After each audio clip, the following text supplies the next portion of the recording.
Bueno, les doy la bienvenida a una nueva charla del curso internacional de motilidad digestiva pediátrica, doctor Ricardo Reynoso.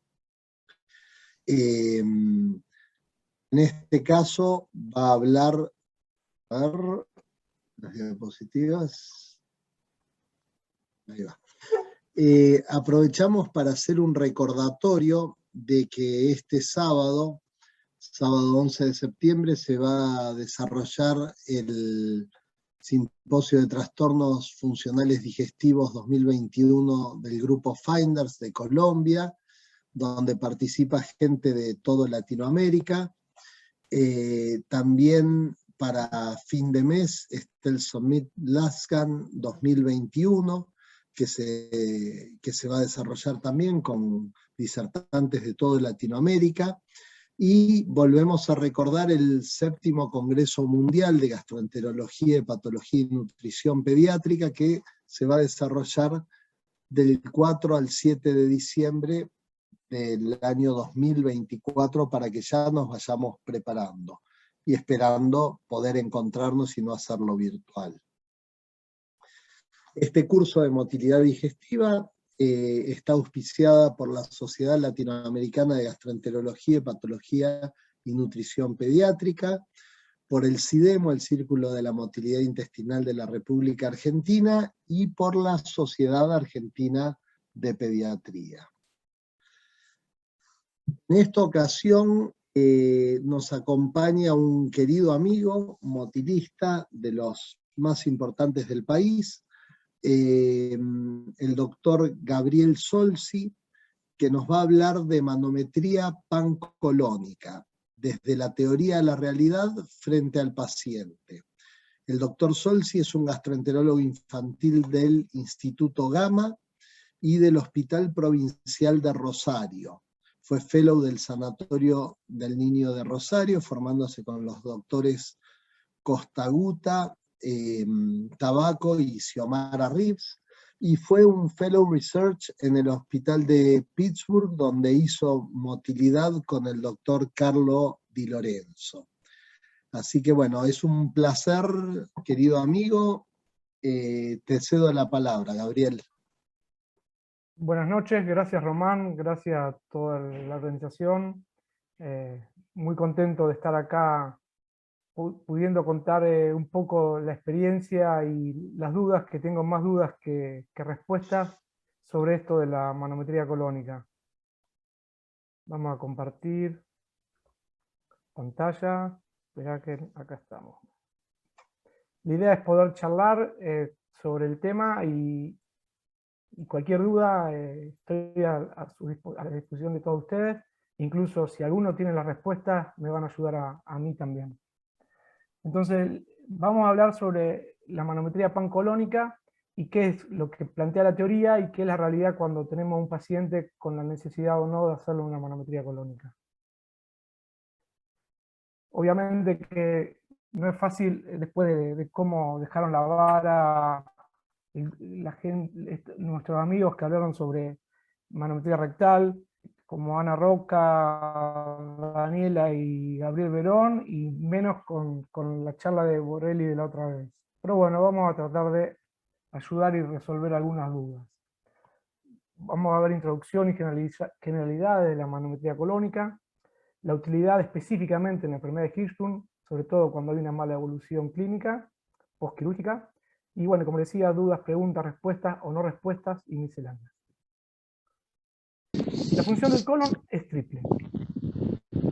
Tiene que mantener la flora bacteriana, absorber el agua y electrolitos, y regular el tránsito y almacenamiento transitorio de la materia fecal. En realidad sabemos que podemos vivir sin colon, pero no sin algún otro órgano, pero en definitiva esta es la función principal del colon. ¿Hay un micrófono abierto? Y el mecanismo de acción es lenta propulsión distal, mezcla continua, contacto con la mucosa y cambios tónicos y fásicos de presión intraluminal. Para que haya un estímulo para que haya una actividad necesitamos el estímulo hormonal, con la colecistoquinina que hace un reflejo gastrocolónico, la motilina que aumenta también la actividad colónica, el comer, que es por eso le decimos que el mejor momento para a los pacientes constipados ir de cuerpo es postprandial, donde los hidratos de carbono y las grasas estimulan y en cambio las proteínas inhiben. El despertar también es un buen estímulo, y también está lo neural con el simpático, que inhibe la contracción motora y estimula los esfínteres en los cierres, y el parasimpático, que aumenta la contracción motora y relaja el esfínter. El colon está recorrido por dos tipos de ondas de contracción, lentas, de retro y autopropulsivas, que hacen que todo esté dando vuelta en el mismo lugar, que es por donde se absorbe el agua dentro del aparato digestivo, de masa, que es el movimiento rápido, y los movimientos anterogrados de colon están en colon derecho, y anterogrados y retrógrados, sobre todo en colon izquierdo. Y las contracciones de masa, que son varias por día, sobre todo, como les decía, el despertar y postprandial, que es lo que después vamos a ver que es el HIPC.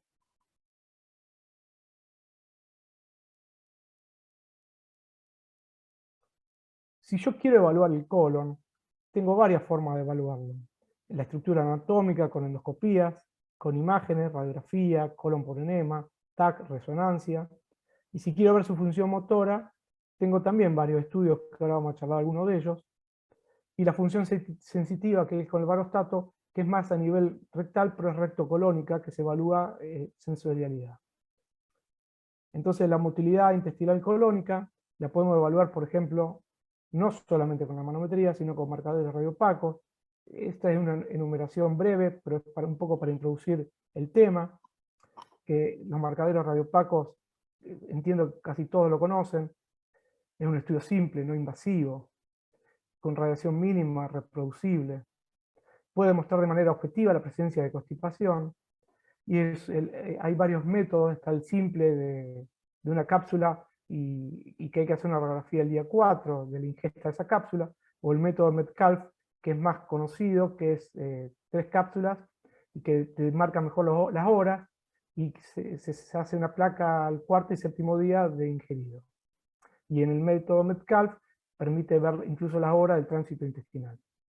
Entonces dividimos el colon en 3 partes, derecho, izquierdo y recto sigmoideo, y según dónde están los marcadores, acá por ejemplo están del lado izquierdo, y ahí hay algunos aislados ya a nivel sigmoideo, y eso se multiplica por un factor de 1.2 y permite ver las horas, y este es el mismo paciente que tiene todos los marcadores retenidos a nivel rectal, recto sigmoideo, y esto es compatible con disinergia colónica. Está la gammagrafía, que realmente yo no tengo experiencia, pero existe y se usa. Lo que pasa es que es costoso, es prolongado, 3 días de duración, pero necesita exposición radioactiva, y sin embargo es bien tolerado. Y la otra contra, que el tamaño de la cápsula no sirve para los muy chicos, y en los pacientes muy pequeños nos permitiría ver, según dónde se va ubicando el radioisótopo, el movimiento o la actividad colónica. Y por último el Smart Pill, que mide pH, también mide temperatura, pero es muy costoso, y mide también presión, y permite estudiar todo el aparato digestivo, y ven, según dónde va avanzando, hay diferentes pH o presión, y se sabe dónde está si la presencia o no de un trastorno. Entonces vamos a hablar específicamente de la manometría. Es una organización temporal y espacial de la contracción del aparato digestivo. En el caso del colon, nosotros necesitamos saber, por un lado, si se propaga o no se propaga la contracción, la velocidad de propagación, y la amplitud. No es lo mismo que tenga 30 milímetros de mercurio, ya lo vamos a ver más adelante, que tenga 180, y la duración a lo largo del tiempo. Entonces es una válvula de presión, y eso va a un monitor, y a su vez va perfundiendo en forma constante agua, y cuando hay una contracción eso produce un stop, un freno en el catéter, y vuelve en forma retrógrada como presión hidrostática para ser leída por la computadora, y después vemos el trazado. Acá vemos, por ejemplo, este es un catéter de manometría rectal, la bomba de infusión.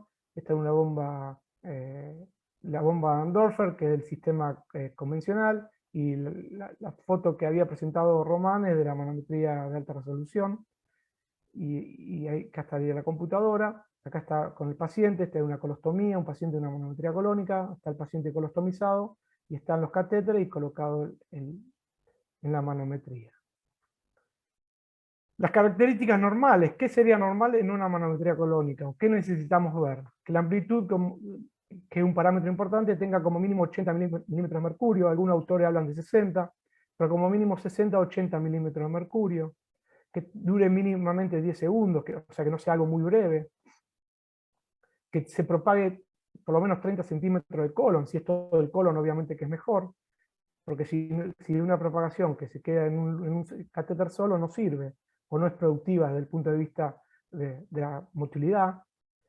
La frecuencia, como mínimo hay 2 a 4 veces por día, en adultos, en niños es más frecuente. Y el estímulo, a su vez, ¿cuáles son? Comer, despertarse, que es el reflejo gastrocolónico, por eso ya vamos a ver, durante el estudio se le da de comer al paciente. Y vemos que está asociado con la defecación o el tenesmo evacuatorio, y este es un catéter colocado de manometría, con los sensores cada 10 centímetros, y a su vez, bueno, como veían, eso está colocado a la bomba de infusión, y vamos viendo si hay actividad o no colónica. Esto es una manometría colónica normal, fíjense acá es 25, acá no es importante, pero acá estamos hablando de 89 milímetros de mercurio, 120, 78, y es propagada. Esto permite el transporte del bolo fecal. En cambio, en este caso, hay actividad acá, hay actividad en un catéter de 220, en un sensor de 225, pero no se propaga, lo cual esto es ineficiente. Esto, fíjense, colon transverso hasta el sigmoide, está medido con sensores cada 10 centímetros, entonces esta es un episodio contráctil ineficiente. Lo que yo acá puse como anormal, depende del caso, pero por lo menos esto no es suficiente para decir que el paciente tiene una manometría colónica normal. Con esto, si tiene esto solo, es patológico. Y bueno, vamos a hablar un poquito a través, la base o la Biblia para nosotros, los que hacemos motilidad, son los consensos de especialistas, y bueno, en especial en este, y vamos a ver qué nos cuenta este consenso sobre la manometría colónica. El protocolo. Y ya vamos a hablar del protocolo, si es simple o no es simple, ¿verdad? Eso ya lo vamos a ver más adelante incluso. Se coloca el catéter a través de una colonoscopía, y necesitamos radioscopía porque es con un hilo guía. Posterior a la endoscopía, necesitamos que el paciente se recupere y que esté despierto para producir o no después que se alimente y ver si hay actividad colónica. Recordemos que cuando dormimos, en situaciones normales, en las personas sanas, el colon descansa también y no tiene actividad. O sea, descansa desde el punto de vista de la motilidad, no desde el punto de vista de la absorción de líquidos. El estudio consta de 3 fases, con un monitoreo continuo, el ayuno de 60 minutos como mínimo, una ingesta y post-ingesta, y después, si es necesario, si no hay actividad, se hace estímulo con bisacodilo para ver si hay, o sea, para conocer un poquito más mejor la actividad, o si hay respuesta normal o no del colon. Y si es necesario, cuando no hay actividad, o sea, si es normal la actividad no es importante, pero si después de 6 horas de estudio el paciente no presenta actividad, vamos a tener que chequear si realmente el catéter está bien colocado, o a lo mejor se plegó, está todo en recto, y nosotros creemos que estamos bien, y en realidad la no actividad no era porque no tenía actividad el paciente, sino porque en definitiva estaba el catéter en un sector que no tenía que haber estado. El tipo de catéter puede ser de 8, 24 o 36 canales. Los sensores pueden estar ubicados entre una distancia de 1 a 15 centímetros según el catéter y la edad del paciente. Si es un paciente más joven, más cercano al catéter, los sensores, perdón, y si es un paciente que tiene hasta 180 centímetros de colon, necesitamos que sea la distancia mayor para medir mayor distancia colónica.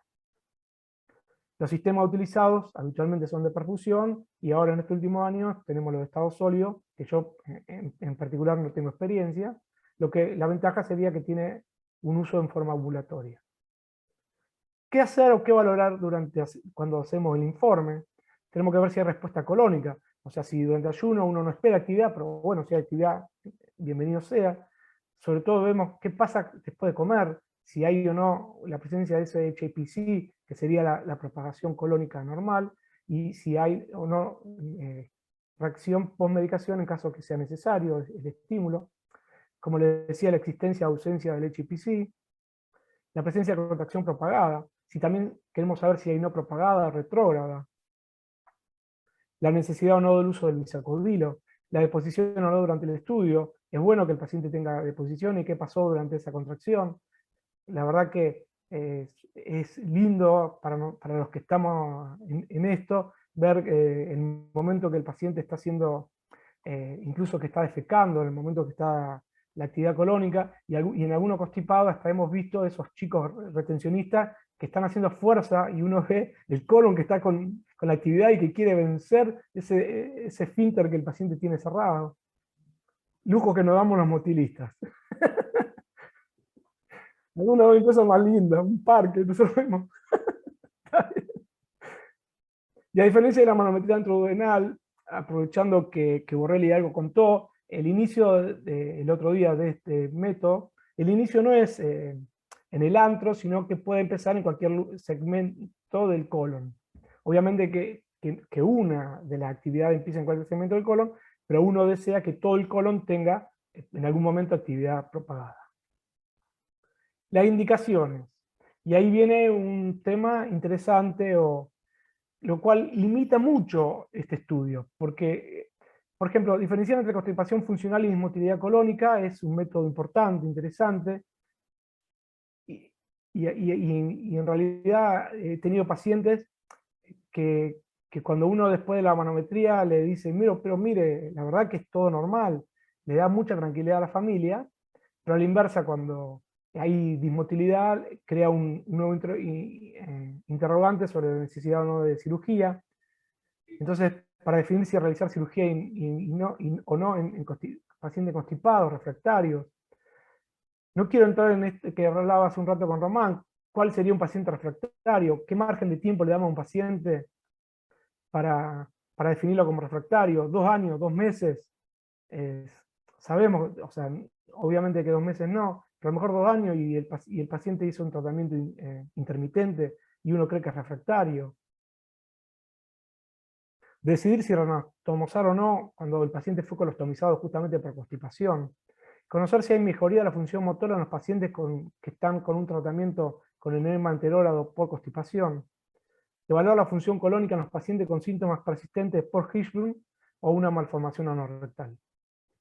Y yo también quise traerles de la bibliografía, y no de libros, sino de charlas, qué piensan los adultos, la utilidad esto es una charla en adultos del 2019, y ellos ven la utilidad de la manometría es para ver cómo está la actividad colónica, dirigir el tratamiento, o sea, es muy grosso modo, acá no resumen mucho, ¿no? Tratamiento médico, tratamiento quirúrgico, y indicar una respuesta terapéutica. Más o menos hablan del mismo idioma que hablamos nosotros, los gastroenterólogos infantiles. Ahora vamos a pasar a un segundo ítem, que es lo que hablábamos de la utilidad en los pacientes con Hirschsprung. Y que en esto, sobre todo cuando hay una mala evolución. Y quería traerles algunas historias clínicas como introducción al respecto. Este es un varón de 2 años, masculino, con enfermedad de Hirschsprung. Buena evolución después de una primera cirugía que estaba colostomizado. Se hace el cierre de colostomía y a partir de ahí tiene poco desarrollo pondoestatural, vómitos, cólicos importantes. Y a los 8 meses del cierre quirúrgico, una alteración metabólica importante, lo cual hace una nueva colostomía. Y entonces vamos a estudiar este segmento de funcionalizado para conocer su actividad motora previo a la reconexión o no. O sea, si valdría la pena o si ese segmento de funcionalizado estaba alterado realmente desde el punto de vista motor o otra de la causa por la cual estaba el paciente con mala respuesta. Fíjense, hay actividad en un sector, pero en otros sectores no, lo cual en este paciente tiene una mala contracción colónica. Acá está la pieza quirúrgica de esta manometría, o sea que en este aspecto no había un error, o sea, no había, la manometría fue muy certera en cuanto al diagnóstico, pero, fíjense, había presencia de células ganglionares. O sea que el cirujano inicialmente lo había reconectado porque el anatomopatólogo le dijo, hay células ganglionares, pero sin embargo no funcionaba. Segunda historia clínica. Otro varón de 8 meses de edad, también estaba colostomizado. A las 48 horas de vida se hizo la primera cirugía, a los 35 una obstrucción colónica, una nueva colostomía. Y ahora vamos a estudiar ambos segmentos para conocer el funcionamiento y nuevamente si reconectaba o no. Acá está el catéter, los dos catéteres, un catéter y el otro, ya que estábamos cubriendo dos segmentos colónicos distintos en simultáneo. Colon derecho acá, esto es colon derecho, y colon izquierdo, insisto, en simultáneo. Y fíjense la propagación que había. Y a pesar de estar colostomizado, y estaba como si fuera un reloj bien cronometrado, y vos ves la actividad que avanza del colon derecho que estaba funcionante y el colon izquierdo que estaba desfuncionalizado y sin embargo tenía actividad propagada. Entonces en este caso se decidió reconectar ambos segmentos. Y ahora, bueno, vamos a ver un poquito, esto es un poco de historia ya del 2000, cuando tuve el honor de trabajar con Carlos Di Lorenzo en Pittsburgh, y ahí fue donde presentamos las 4 situaciones quirúrgicas, 4 situaciones que hacían por lo cual había mala respuesta a los pacientes con enfermedad de Hirschsprung. Acá también es muy interesante este artículo del 2011, donde la hipótesis que tienen, que también estas flores, Carlos Di Lorenzo, Paul Hyman, que falleció el año pasado, ellos ven de que la HPC, o sea, esta actividad colónica, necesita, por un lado, el estímulo para que haya propagación, pero por otro lado necesita un biofeedback que frene esa actividad. Entonces, al no tener el reservorio y el recto en toda la zona recto sigmoidea normal, el paciente tenía hiperactividad justamente por la ausencia del freno a nivel recto sigmoideo. Y acá quiero compartirles un hermoso artículo que trabajó la gente del Garrahan, nuevamente Ana Roca, Daniela Neder, que para mí es muy interesante y muy importante y me gustaría que todos lo lean, que nadie se pierda la oportunidad de leerlo. Esto del año 2020, o sea, del año pasado, y ellos claramente hablan de qué pasa con los pacientes con síntomas persistentes, sin estenosis o estenosis, y van dividiendo y plantean que quizás que la manometría no rectal y quizás haya un problema de acalasia del esfínter, algo que ya charlaron en la primera reunión, una constipación funcional, es más o menos también lo que habíamos hablado ya en el 2000 con Carlos Di Lorenzo, y normal, donde puede ser un trastorno funcional, y también plantea el artículo qué pasa con la incontinencia y un poco plantea qué hacer ante cada situación, por lo cual quería traérselos a ustedes y compartirles porque la verdad que me saco el sombrero por el artículo de nuestros amigos.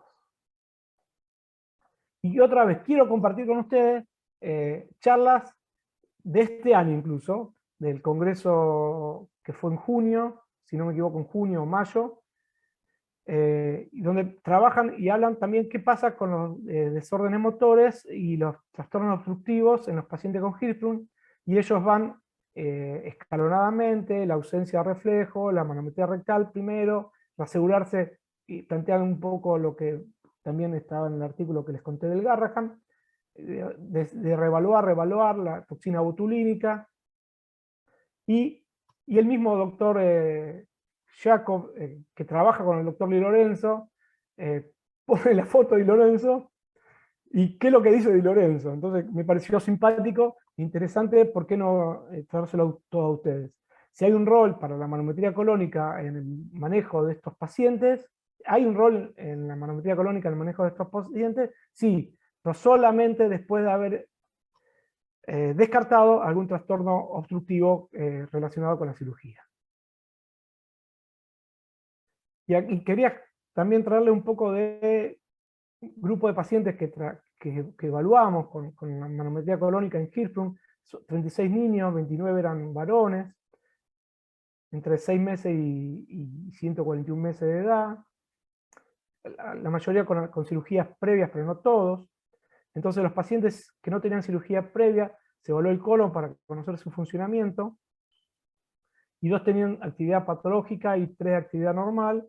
Bueno, esto acá en un grupo pequeño mucho no se puede hablar, pero es interesante esto de 31 niños con cirugía previa, 22 de ellos, o sea el 71%, tenía actividad patológica totalmente o parcial, como el caso clínico que les había mostrado, ¿no es cierto?, que ya fueron resecados, y a pesar de eso, obviamente, este es un grupo sesgado, con mala evolución, pero fíjense que el paciente fue resecado, fue reconectado, porque la anatomía patológica era normal y sin embargo tuvo trastorno, tuvo actividad patológica alterada. Por lo cual habla también acá de la importancia o no de hacer manometría colónica para evaluar esos pacientes previo a una reconexión o incluso previo a la primera cirugía. Lo que pasa que es muy complicado en los Hirschsprung este tipo de estudios cuando incluso la cirugía premia. Y ahora vamos a pasar al último grupo de charla, donde yo voy a ir planteando algunas dudas, que algunas tengo respuesta y la mayoría no, pero bueno, me gustaría escuchar después la opinión de ustedes, de algunos, de muchos. Entonces, la primera pregunta, un poco lo que yo le iba comentando en esto, si es un estudio simple o complejo, ¿tiene limitaciones la manometría colónica? O sea, simple, ¿es un hemograma, es una radiografía? ¿O tiene su complejidad? Entonces, para reiterar, requiere la preparación colónica para la endoscopía y el ayuno previo. Hasta ahí una endoscopía. Requiere que haya anestesia, que la sala de endoscopía haya una radioscopía, que no en todos los servicios cuenta la simultaneidad. Y incluso así, por un colon dilatado no se consigue llegar hasta el ciego. Necesitamos después que el paciente se recupere sin que el catéter se mueva. Me ha ocurrido, no acá en Argentina, pero estando en Pittsburgh, de que después de 3 horas el paciente, por una buena actividad colónica, expulsó el catéter. Entonces toda la endoscopía, todo fue relativamente en vano. Lo bueno fue que tuvo actividad, y eso Mortadela no hay, ¿no? Solamente eso. da de que el paciente al final no tiene tan alterado el colon, pero fíjense lo interesante y lo complejo de todo esto. Esa es la máquina que está limpia, ¿no? Mantener al paciente 4 o 6 horas en la cama con el catéter colocado, ¿no es? O sea, el paciente es casi como que uno lo ata a un preso en la cama, porque no se puede mover mucho el chico, porque si se mueve mucho puede salirse el catéter. Como le decía, permanecer en la cama, orinar y defecar en la cama. Está bien, se pone la bacha, todo, pero eso incluso o sea, defecar con la sonda puesta pegada a la cola, ¿no es cierto? Al cachete de la cola. Y a veces, cuando uno le coloca bisacodilo, produce dolor abdominal. Y un poco volviendo a lo que planteaban en adulto, hay algunas preguntas que se hacen ellos también, o dudas. No hay datos normativos o estandarización, protocolos, y solamente sabemos qué pasa con el HPC, o sea que los adultos también se plantean dudas o incógnitas. Segunda pregunta que me hago yo. ¿Es una metodología diagnóstica que tiene futuro? ¿Es un estudio que decimos de acá a 10 años no va a haber sanatorio, hospital de Argentina, del mundo, que haga manometría colónica? Sin embargo, se realizan pocos servicios de gastroenterología infantil. No es una práctica diaria, al menos en Sudamérica, por lo que estuvimos evaluando con el grupo de motilidad latinoamericano. Solamente encontramos que en Argentina, por ejemplo, hay 4 servicios que lo realizan, solamente 4, reitero. Compite con otros estudios que, si bien no hacen diagnósticos concluyentes, son más simples, como el tránsito con marcadores radiopacos. Y el hacer aún más complejo en adultos, me pregunto si esto es que hace que haya menos deseo de investigar, o incluso haya menos intenciones de realizar o desarrollar protocolos. Les traigo del 2021, Congreso de Neurogastroenterología, agosto, 13 de agosto al 15 de agosto, les quise traer el programa, para que vean que no figura la manometría colónica en un congreso internacional de neuromotilidad. No figura la manometría colónica. Hablan incluso del tema pediátrico, adulto, trastornos esofágicos, qué pasa con la fluxión esofágica, gástrico y delgado, estómago y delgado, perspectiva en adultos, gastroparesis, motilidad de intestino delgado. Este es el programa, ¿eh? Colon. Bueno, encontré colon. No, anorectal manometry and pelvic floor testing. No está manometría colónica. Farmacoterapia para la constipación. Intestino irritable. Bueno, vamos a los laboratorios, el estudio de laboratorio. Manometría esofágica, manometría anorrectal, hidrógeno expirado. Bueno, ¿qué pasa con la bibliografía? Desde 1964. Esto es en años. Fíjense cómo este año hasta julio, hasta el 1 de septiembre del 2021, fíjense cómo que hay una curva descendente en la cantidad de artículos publicados de manometría colónica.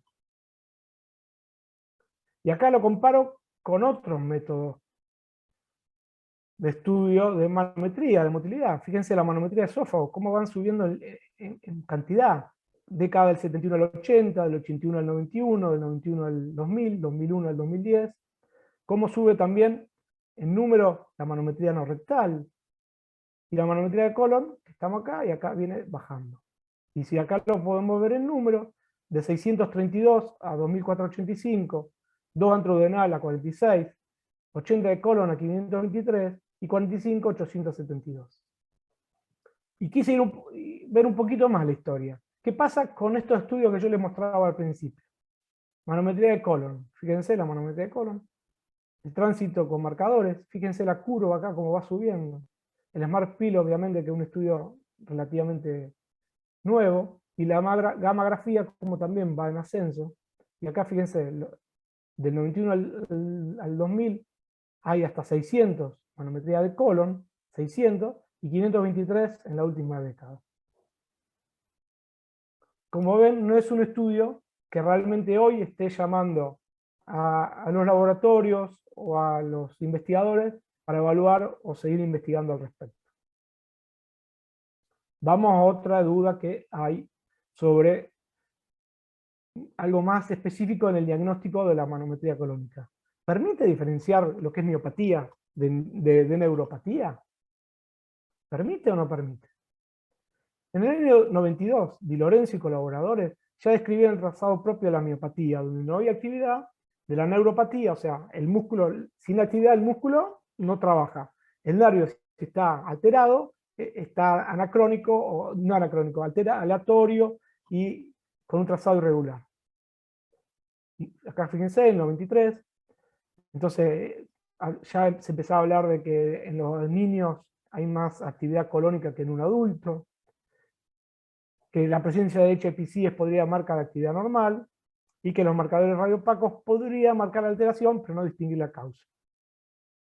Y ya hablaba acá de lo que sería la neuropatía y la miopatía, esto que les decía al principio, recién.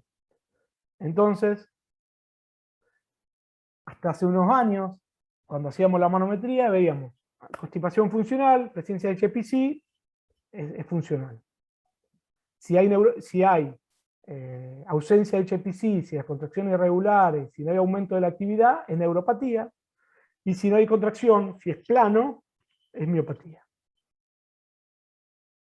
Sin embargo, en el 2009, los mismos autores, Di Lorenzo, dice que esta hipótesis no es cierta, y ellos encontraron, con mejores métodos diagnósticos de anatomía patológica, que la neuropatía y la miopatía no tenían diferencia en la actividad contráctil. Entonces ya no nos sirve no nos sirve más que para saber si hay actividad o no, pero lamentablemente no nos sirve para saber si es neuro o miopatía.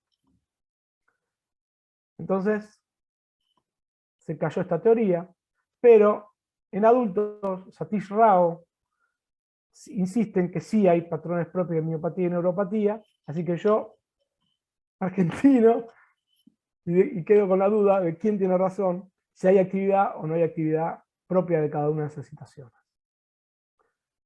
Vamos a seguir avanzando y les voy a contar otra historia clínica. Un chico de 7 años, varón, eutrófico, constipado crónico, con episodio agudo de obstrucción intestinal que resolvían solo, con un suerito o con un enema evacuante. Entonces, vamos a ver si tiene o no constipación funcional, una constipación orgánica, si realmente vale la pena la cirugía, en este caso por este chico, ¿no? Para este chico. Se realiza el estudio a las 4 de la colonoscopía y durante la célula de estudio no hubo actividad o presencia de HIPC. Entonces yo tengo que hacer el informe y digo, no hay actividad, colon, sin actividad, ¿qué hacemos? ¿Resecamos? ¿No resecamos? Pero yo entonces se me plantea la duda, ¿qué hacemos? ¿La manometría el mismo día, a las 4 horas? ¿Es suficiente 4 horas para que el paciente se despierte y el colon se despierte y tenga actividad? ¿Este chico tuvo mala respuesta porque fue muy prematuro el estudio? Si yo lo hubiera hecho al día siguiente, ¿hubiera sido diferente? Entonces, quiero traerles este artículo del 2012, donde estos autores plantean de que no hay diferencia, que los estudios pueden ser hechos a las 4 horas o pueden ser hechos al día siguiente. Entonces yo digo, bueno, realmente, entonces me quedo tranquilo. Pero no. En el 2017, Nurco, Leonel Rodríguez y otros autores plantean que sí hay diferencia. Y ellos ven de que del lado el día 1, la actividad es muy diferente al día 2.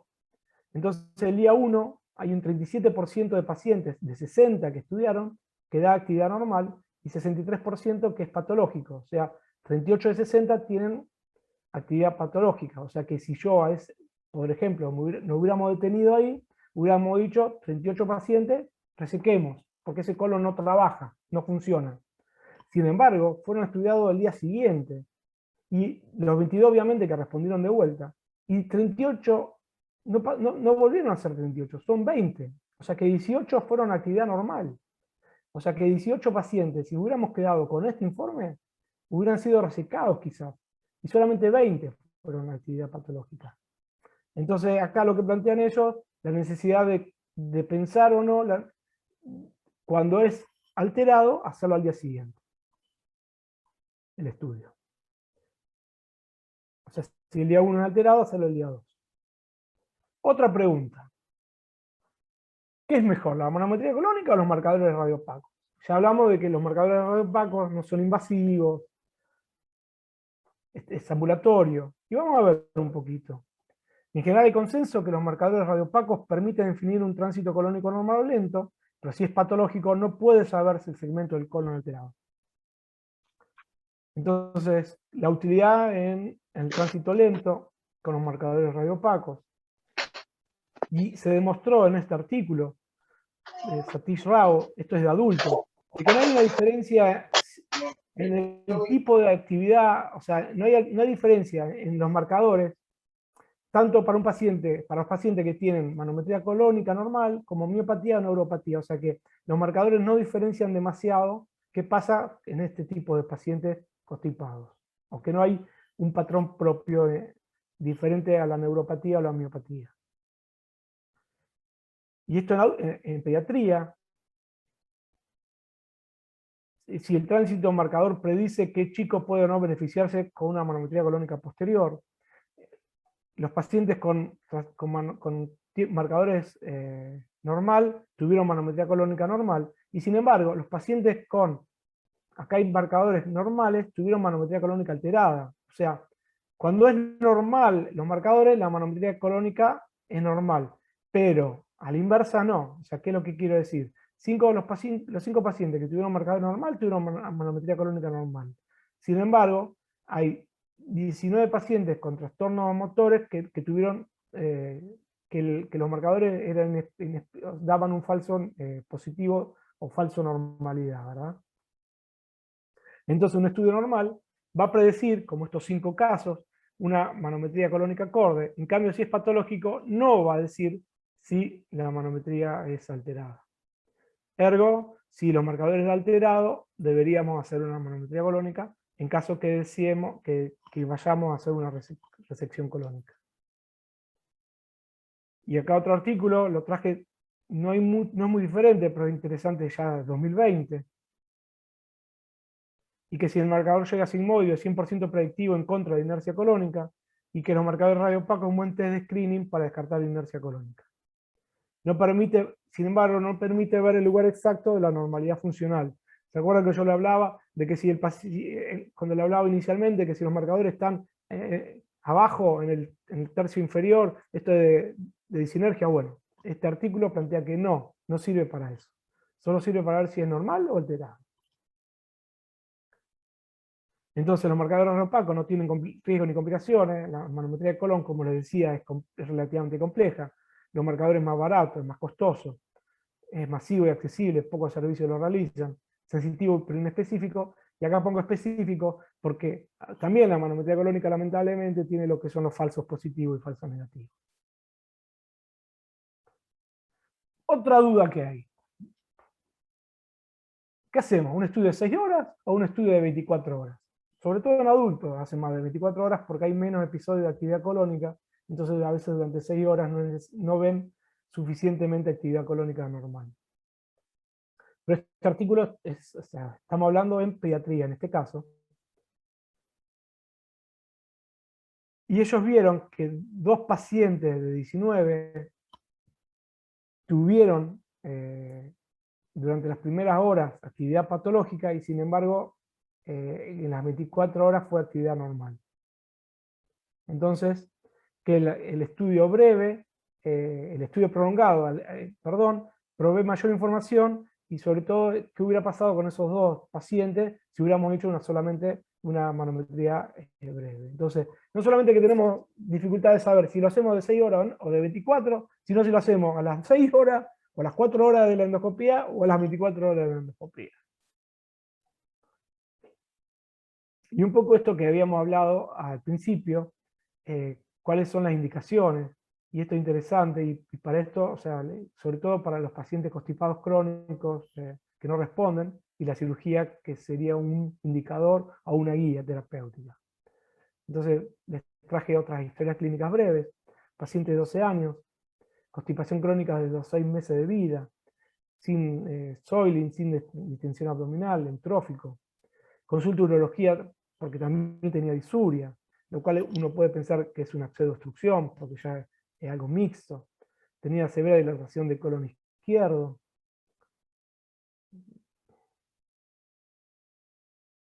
Y le hacemos la manometría y hay ausencia de actividad. Entonces acá, del colon transverso al colon sigmoideo, uno sugiere que una posibilidad terapéutica es la cirugía resectiva. Fíjense, el tejido que fue resecado, fíjense lo finito que estaba ese colon, lo delgado, mejor dicho, y tenía células ganglionares. A los 3 meses se le hace la manometría, y fíjense, porque permitió achicarse, fíjense lo propagado que estaba esto. Entonces se resecó el colon defuncionalizado. Y vemos otra historia, constipado también desde los 6 meses, con media sigma, perforado anal, megacolon tóxico, tenía un resultado incierto de la manometría rectoanal, y vamos a ver el funcionamiento previo a una probable cirugía resectiva. Fíjense la ausencia de actividad propagada. A los 3 meses que se hizo una resección, vamos a ver el segmento funcionante, previo a no reconexión, y fíjense que el segmento funcional entre ciego y colostomía sí funcionaba. Entonces fue reconectado ese segmento. Entonces acá es algo que incluso el otro día charlaba con algunos amigos que hacen motilidad. ¿Qué pasa? Porque acá el doctor Borrelli y autores plantean de que si hay una constipación crónica, se evalúa y después, según lo que dé, podemos hacer el enema anterógrado o colostomía o ileostomía. Entonces ellos plantean aún en los pacientes constipados crónicos que tienen manometría normal, hacerle un enema anterogrado como tratamiento. Fíjense que el 100% de esos pacientes le proponen el enema anterogrado para darle la posibilidad a ese colon que vuelva a su tamaño normal, pero si hay alteración del lado izquierdo o total, plantean más que nada las resecciones. Y esto es en adultos, y ellos también plantean, en un artículo de Rao, plantean según el tipo de hallazgo en la manometría, tratamiento conservativo, o cirugía, colectomía, o cirugía con colectomía, según cómo iban encontrando la actividad colónica.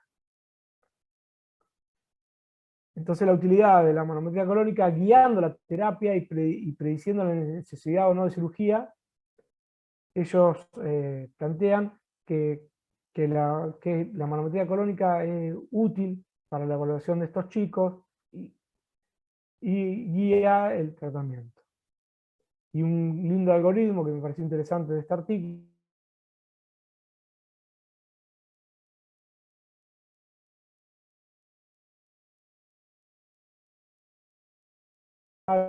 eh,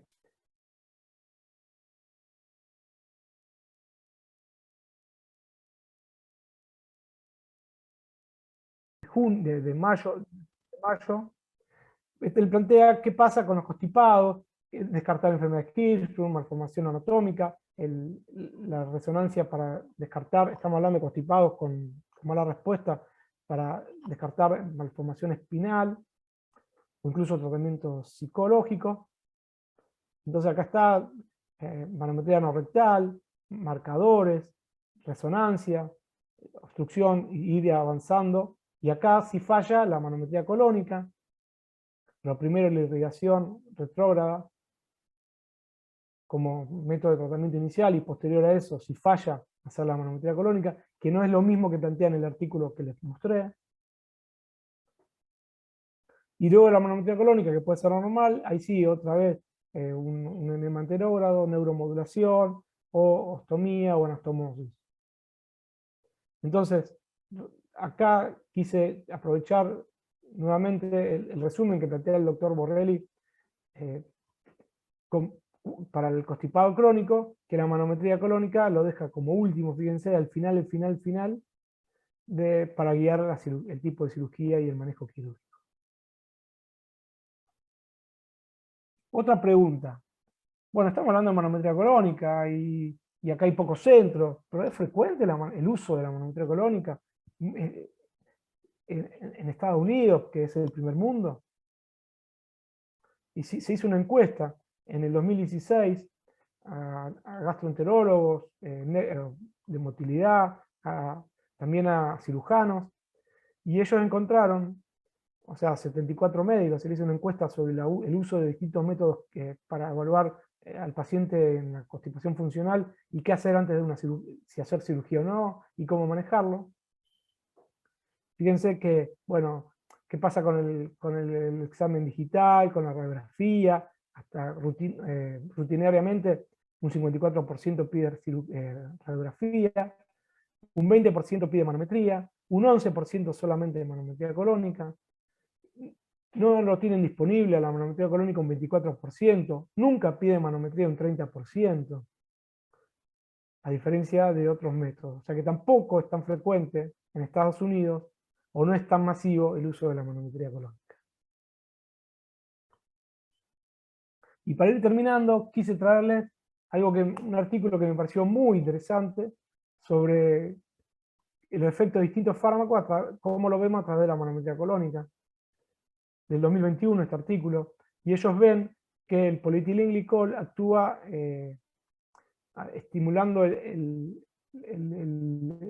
la motilidad, o sea, la motilidad general.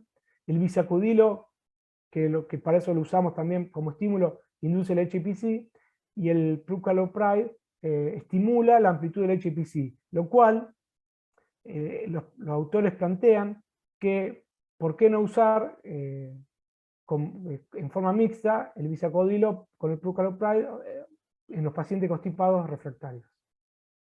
Y fíjense el índice de actividad motora en rojo el polietilenglicol. Fíjense cómo estimula el polietilenglicol en colon derecho, en el recto, o sea que el polietilenglicol es un excelente estimulante. Entonces, la combinación de prucalopride y bisacodyl no considerada normalmente en la práctica clínica. Podría ser efectiva en el tratamiento de pacientes con constipación refractaria a medicación simple. Conclusiones, para ir terminando. Y dejar hablar un poco ustedes para recuperar un poco la voz. Si bien es un método de estudio relativamente complejo, no tiene complicaciones. Es beneficiosa para un grupo específico de pacientes, muy específico.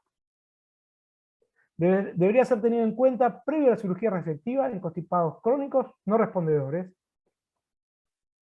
y es útil para los pacientes con enfermedad de Hirschsprung que presentaron mala evolución postquirúrgica. Para esto está bien indicada la manometría colónica.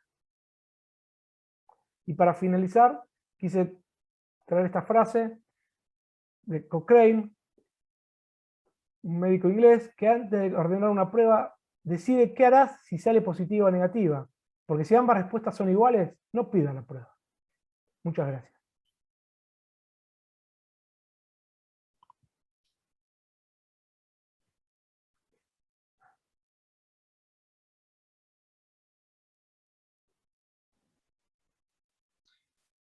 Bueno, Román, excelente charla, doctor Solsi.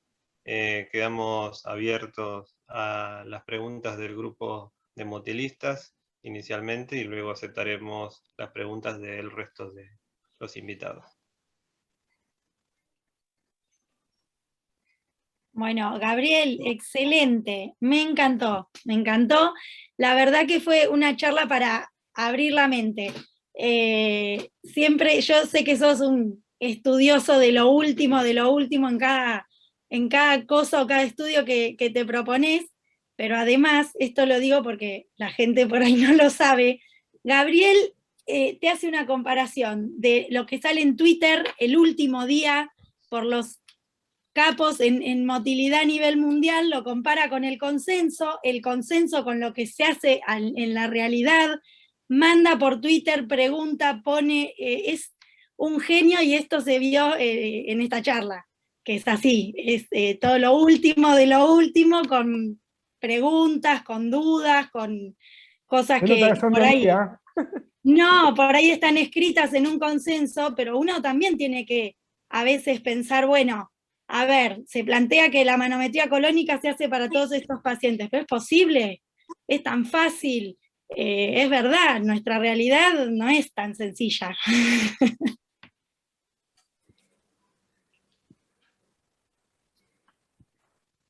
Coincido totalmente con Cecilia, Gabriel, te he escuchado muchísimas charlas, hace años que te escucho y creo que es la mejor charla que has dado, realmente espectacular. Y me gustaron mucho las preguntas que hiciste, que si querés podemos empezar a discutir uno por uno estos temas. A mí me llama la atención en cuanto a el trabajo sobre la reproductibilidad del día 1 con el día 2, que si bien encontraron que los resultados son distintos en uno y otro, también pasó lo mismo en su momento con un estudio que salió sobre la pHimetría. En día 1 dio una cosa y día 2 la otra, y yo no sé hasta dónde tiene que ver solo con la anestesia o por cambios en la motilidad de un día al otro, en que el chico por ahí durmió más, durmió menos, el nivel de estrés en el segundo día fue distinto, o por ahí lo que comió no fue exactamente lo mismo. Creo que puede haber algo de eso. No sé si, porque digamos, lo importante de eso es porque determinar si al chico le voy a hacer la manometría el mismo día o lo tengo internado 24 horas con una sonda puesta. Yo no sé hasta dónde la diferencia esa nos tiene que determinar si hacer o no el estudio.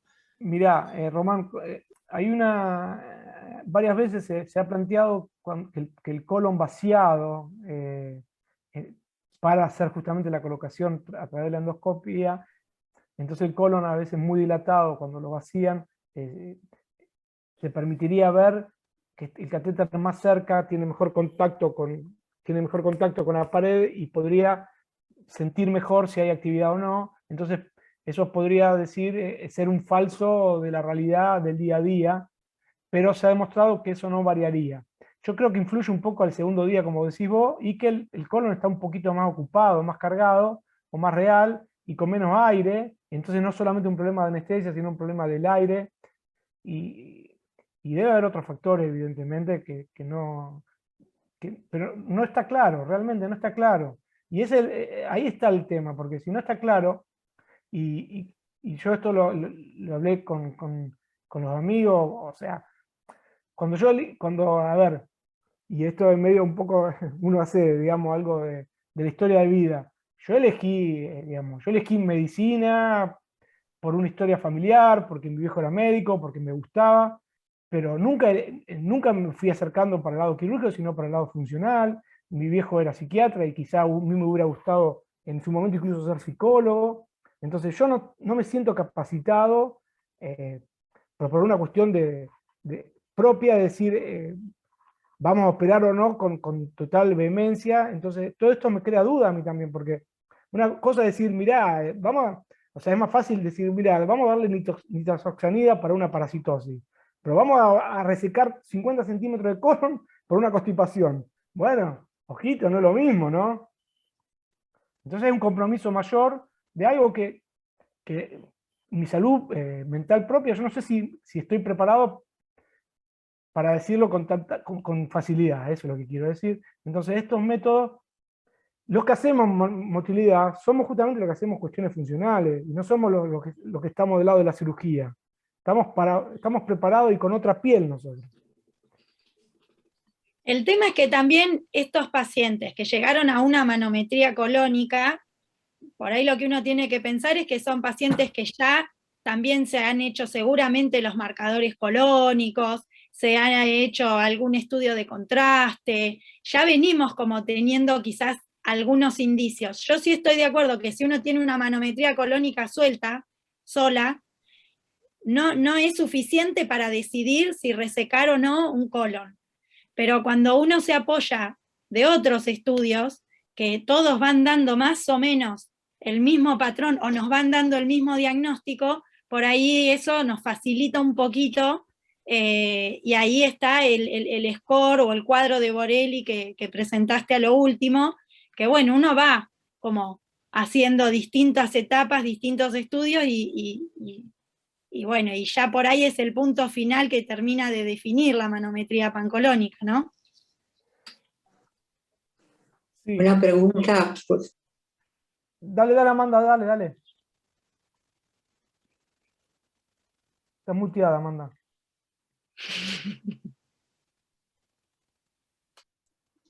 ¿Me escuchan? Sí. Bueno, te felicito, lo vuelvo a decir, experto en motilidad de colon. Algunas reflexiones sobre tus pacientes que presentaste sobre resecciones segmentarias del colon, porque por alteraciones segmentarias y que fueron resecados. Creo que fueron 2 o 3, ¿no? No Hirschsprung, resecciones, alteraciones segmentarias. ¿Cuáles fueron los diagnósticos? Yo no lo vi claro. Por ejemplo, en ese que estaba delgada la pared, miopatía. Sí, miopatía, sí. Esa era miopatía. Una miopatía segmentaria. Sí. Te quería hacer otra pregunta, ¿sí? Con relación a los cambios de la motilidad con las enemas anterógradas que también comentaste. Después de enemas anterógradas se vio que mejora la motilidad cuando había dismotilidad, algo así comentaste, ¿verdad? Efectivamente. Entonces, por lo tanto, a veces pienso que no hay que apresurarse mucho para pensar en una cirugía, como te está diciendo Borelli, porque si con una enema anterógrada puede mejorar la motilidad, que en su momento no estaba, a lo mejor estaba alterada y demostradamente alterada, la cirugía habría que dejarla bien para el final, ¿no? Después de ensayar todos los tratamientos médicos que tengas a tu alcance, tal vez, ¿no? Coincido completamente con lo que vos planteás, Amanda, y justamente lo que a través de Román le planteé, le mandamos un mensaje a Borrelli para que nos explique eso, porque no me quedaba claro en el artículo por qué incluso algunos con manometría normal le hacían el enema anterógrado y algunos con manometría alterada le hacían el enema anterógrado. Pero sin embargo él después en el Congreso Pediátrico plantea directamente el enema anterógrado previo a la manometría. Incluso tiene la ventaja que si vos haces el enema anterógrado, es más fácil colocar el catéter porque vos tenés los dos extremos. Entonces, también te permitiría una mejor manometría posterior. Coincido con vos, Amanda. Gracias. Esto es cierto, me consta que Gabriel mandó a preguntar al autor del artículo esa pregunta. Un poco atando lo que dijo Ceci y comentaron todos, yo creo que es importante cuando dijo Gabriel que tal vez el futuro no es la manometría colónica. ¿Cuál es el estudio del futuro? Yo creo que, como dice Ceci, hay que juntar los distintos estudios antes de decidir una cirugía.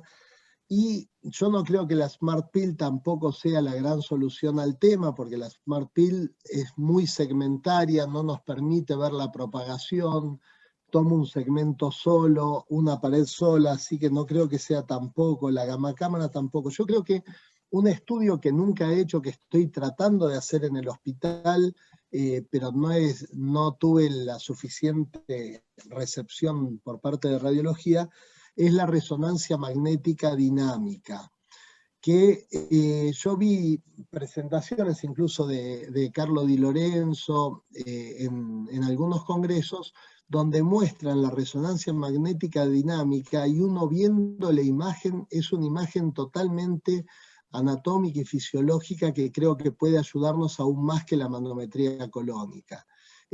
Creo que ese va a ser un estudio que cuando se empiece a hacer con un poco más de seguridad en distintos centros va a cambiar un poco la historia de estos chicos. Sí, coincido, incluso teniendo en cuenta que la resonancia es un aparato de que hay mayor inversión y es más fácil que tenga investigación, lo cual va a favorecer el desarrollo.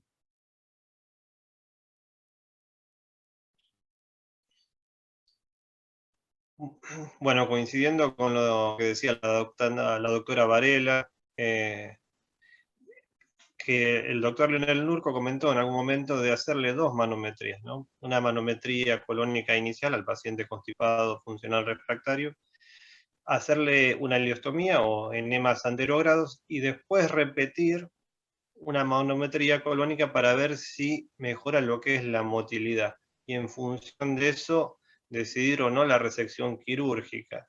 No sé si Gabriel has escuchado al respecto de hacerle dos manometrías, ¿qué pensás en ese sentido?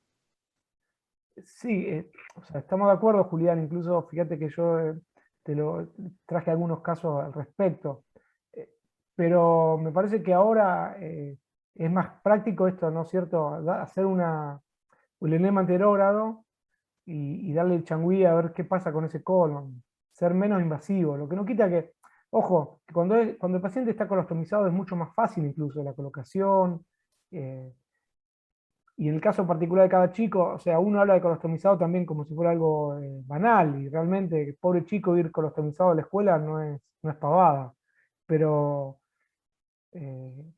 creo que es más práctico un poco como plantea Amanda. A mí me gustaría más la teoría de la línea que planteó Amanda que la de Nurco. Pero bueno, esto es dinámico, ¿no es cierto? Y esos enemas se hacen con polietilenglicol, con bisacodilo. O sea, se hacen con suero, con suero sobre todo. Y se abren, o sea, aprovechan también los que tienen el apéndice a través de la apendicectomía, cuando se puede. Y después terminan siendo, viste, como una gastrostomía. Cuando vos lo necesitas, lo cerrás y se cierra solo automáticamente. En 6 horas está cerrado. Hubo, o sea, ojo, que hay complicaciones también con ese método. Porque a veces hay algunas infecciones, algunas veces se cierra muy rápido y no tuvo mucho tiempo de uso, pero en general hay buena experiencia. Acá hay una pregunta en el chat, que lo habíamos hablado con Román hace unos días, ¿no? De la fijación de la sonda del estudio manométrico, que en algunos lugares se hacen con clips, otros lo dejan y esperando que no salga, o que sí salga porque eso confirma una motilidad, como decías vos, adecuada. Sí, ¿Qué pensás al respecto? yo no tengo experiencia y le pregunté a Andrés Di Taranto si en Favaloro lo hacen, tampoco lo hacen con clip, o sea, lo dejan y cruzamos los dedos de que no se mueva, pero por lo menos yo no tengo experiencia, leí artículos que algunos lo hacen y no entiendo todavía cómo lo retiran después, o sea, porque algunos hablan hasta de sutura, como si fuera una cuestión simple, entonces tenés que entrar de vuelta con el endoscopio. La verdad que es un dato que no tengo bien claro cómo lo manejan, pero sé que se está haciendo en algunos lados, lo hacen así. Sí, sí, he Nos- leído que los hacen con sutura, después dicen que con un jalón retiran la sonda, pero bueno, tampoco tengo experiencia Claro, porque en ese método. hay que desarmar la sutura. Sí, nosotros hemos hecho pocas manometrías colónicas y cuando le hicimos nunca pusimos clip y no se nos desplazó la sonda. En general porque el chico que llegó a la manometría colónica es un chico que está muy, muy constipado y en general no tiene mucha movilidad, Claro. o por lo menos los casos que hicimos nosotros que fueron pocos, pero nosotros no tuvimos la necesidad, pero me parece muy interesante que colocando un clip te asegurás la zona en el lugar adecuado. Pero fíjate, Julián, un poco también en función de la importancia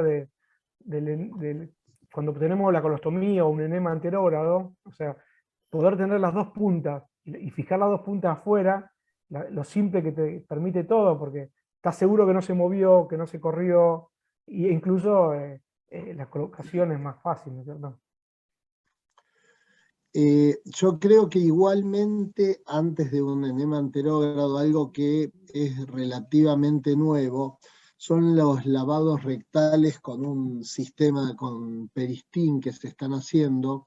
Tenemos pocos pacientes en los que lo hemos utilizado y anduvo muy bien.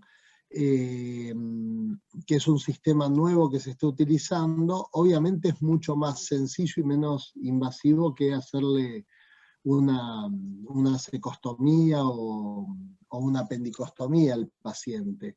Creo que como primer paso, previo a hacer la secostomía, se podría hacer y si no funciona, recién ahí haría la secostomía.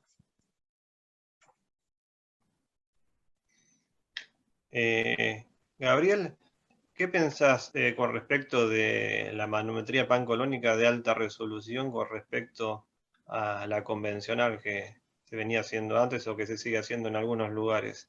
Viste, hablando un poco de lo que decías, qué viene Sí. esto a futuro. ¿Crees que podrá aportar nuevos datos, A nuevos patrones? a nivel de pediatría, por ahora no hay muchos datos agregados, a diferencia de que agregue algo distinto a lo que te permite la convencional. Sé que existe, está en investigación, incluso en adultos mismos, hablan pequeños,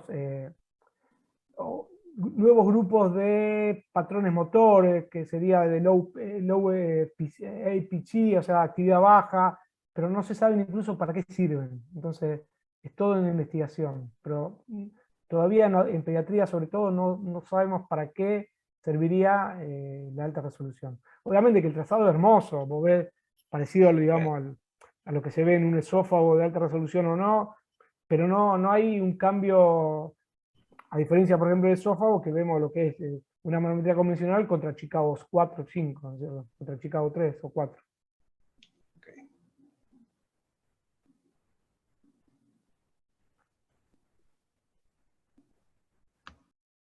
¿Y qué piensan de 6 horas o 24 horas? ¿Eh? Yo me inclinaría por las 6 horas. Creo que 24 horas es muy largo el trazado.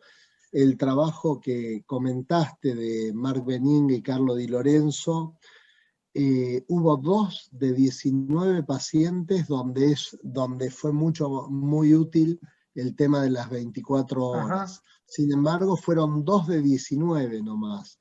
Ya sé, si hubiéramos hecho a todos de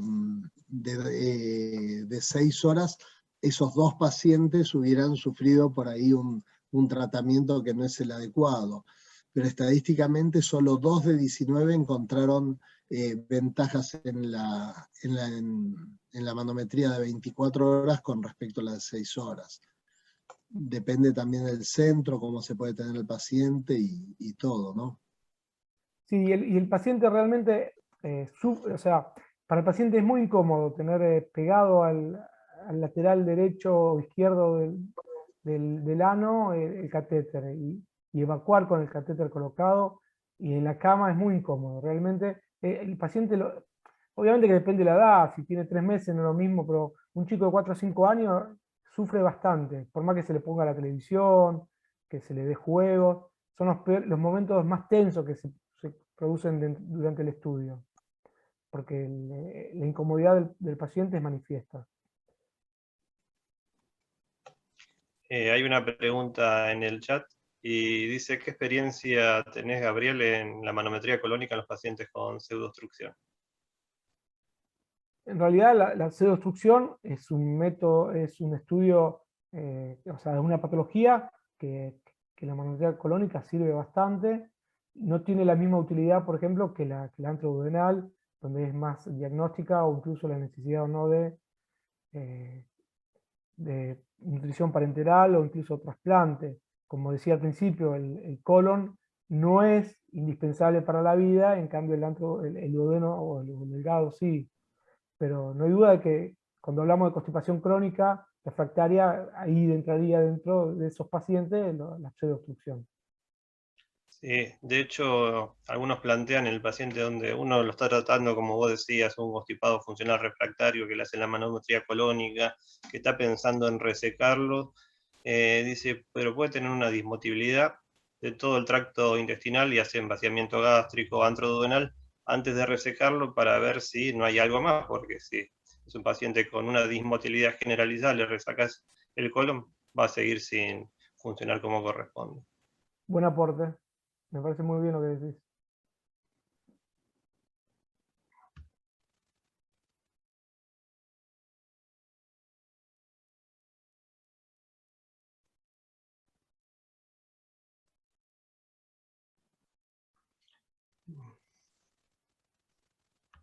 Bueno, ha sido muy clarificante tu charla, Gabriel. La verdad que me encantó la actualización, que es lo que la gente comenta en el chat, con todos los flyers, comentando lo que se ve en adultos, lo que se ve en pediatría, las diferencias, siempre este punto de comparación con lo que hacen los adultos, donde a veces llegamos de segunda mano y repetimos lo que ya se hicieron o se está haciendo previamente en adultos. Me pareció muy bueno, muy claro, de un tema que se habla bastante para los que hacemos motilidad, pero la verdad que se hace en muy pocos lugares, como vos Ujú. decías. Sí, sí, incluso como muchas cosas que nosotros como gastroenterólogos infantiles hacemos a partir de lo que hacen los adultos, en este caso es al revés casi. Los adultos hacen a partir de lo que hacen, lo que planteaba Di Lorenzo o Paul Hyman, que fueron los iniciadores de esto, fueron aprendiendo a través de los gastroenterólogos infantiles. Ahí Patricia Vallejos quiere hacer una pregunta. Habilita el micrófono.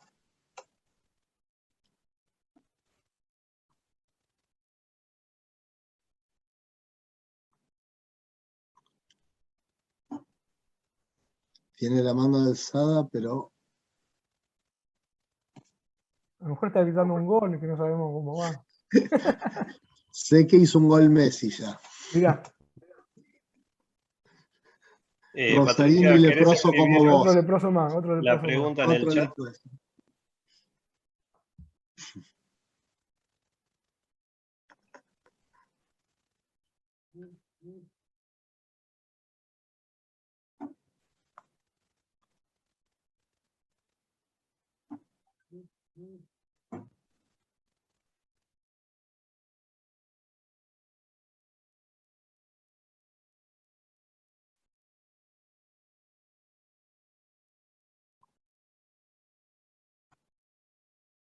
Acá hace otro comentario la doctora Mary Núñez, querida Mary, que la resonancia magnética depende del aparato y del programa. Que sí, la resonancia dinámica depende, y en general en pacientes pediátricos no les gusta mucho hacer el enchastre a los, ¿cómo se llama? A los radiólogos. Pero sí, depende de tener un aparato adecuado, coincido con Mary.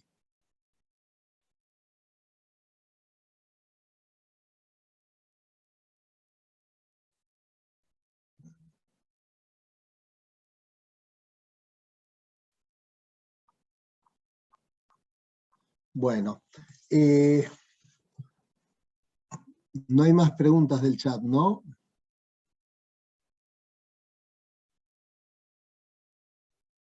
No, por ahora no. Bueno, Gabriel, te dejamos tranquilo entonces. Muchísimas gracias, fuiste clarísimo.